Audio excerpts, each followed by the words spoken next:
こっちはそれに遠近の書き分け、遠くになっていく、近くだよっていうのをこっちは書き記します。こっちはしないでいきますね。こっち近く行きます。よいしょ。この木のね上にポンポンポンって伸びてる感じも全部描きます。ここの明るいところも全部塗っていきますね。よいしょ。ただし筆のタッチとしては一個一個を意識してるような感じで描いていきますね。遠くになってきました。なのでこのトントンがシュッシュシュっていう感じで、なんか同じような感じのもう木の一本一本は見えませんよっていう感じに変えました。これぐらいの暗いところありますから、こっち暗いのも入れていきますね。でこっちはただのベタ塗りでいきますね。上にバサバサ木一本一本描くような気持ちで、上にちょっと色が変わっちゃった。上にで最後の奥の方まで同じことやっていきますね。上に木一本一本、遠近法あまり出さずに同じ扱いでいきます。よいしょ。一色とにしましたね。こっちは一色と、こっちは分けました。遠くの畑と手前の畑、これ遠くなのに具体的に書いてしまっては近くが書きづらくなりますね。こっちは遠くをぼやけさします。こっちは遠くをぼやけさせません。それの違い、ここで作っていきますね。まずはこの山のせいで影がありますっていうところ、この影はしっかりとつけていきたいなと思います。このままぼやけさせたいのでぼやーっとさせていきますね。ぼやーっとさせていきます。木々がありますのでそれを描いていきますけれども、今のところここら辺までぼやーっとさせていきました。こっちは具体的に描いていきますね。ですので綺麗な色入れてしまった場合ですね、綺麗な色入れてしまいますね。近辺にだけこの色を入れていきますね。これが遠くになってぼやけますから、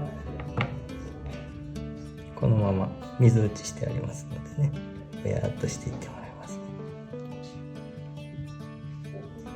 こっちとこっちでちょっと差を作りましたね。青色入ってきて、よいしょ。茶番出るけど水打ちしてありますから、これぐらいになりますね。よいしょ。ぼやっとして遠くに行きました。こっち茶番出るも同じようにしますけれども、茶番出る遠近法無視で茶番出るをね、しっかりとこっちやっていってしまいます。ここまでちゃんと書いてしまいますね。はい、できました。まずはここだけ、こんだけの差ができました。はい、遠くにぼやっとするか、最後まで具体的に書いてしまうか。ちょっと空色をここら辺まとめてちょっと空色を移していきたいので、まとめて入れていきます。空気遠近法でこっちは遠くの方まで全部入れていきます。こっち空気遠近法なしで同じように処理しますね。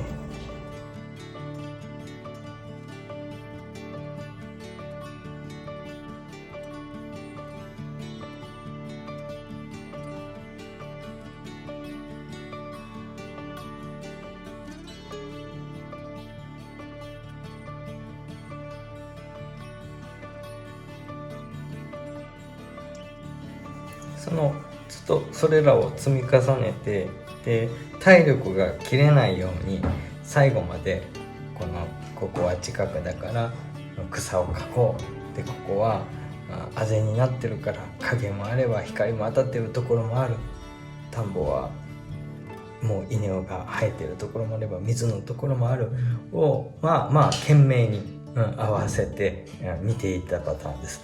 こっちはエネルギーが切れてもう疲れた、もうとにかく塗りたい、って早く終わりたい、もうただただ塗っていくだけとなると、ここでこれだけ最終的には差が出てくるのかなっていうところですね。はい。またシリウスを使っての描画になりますので、こちらの方は重ね塗りすると剥がれてしまうという定着が弱い紙ではあります。なのでこちらの方、今書かせていただいているのは2度塗りしておりますね。するとこのような感じでぼやけさしたり、もう円形を存在感をアウトラインですね、しっかりさせないように持っていくと、こういう絵にはなるんですけれども、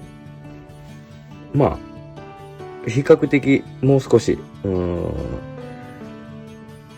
定着力のある紙の方が向いているかなと思います。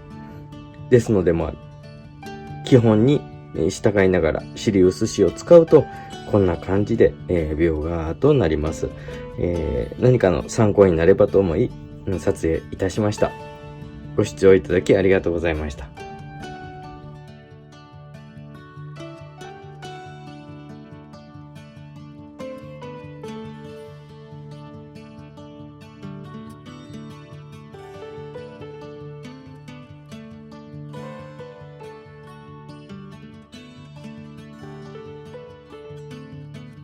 メンバーシップライブ配信、ぜひお気軽にご活用ください。初心者の方は再生リスト、構図、色彩学からご活用ください。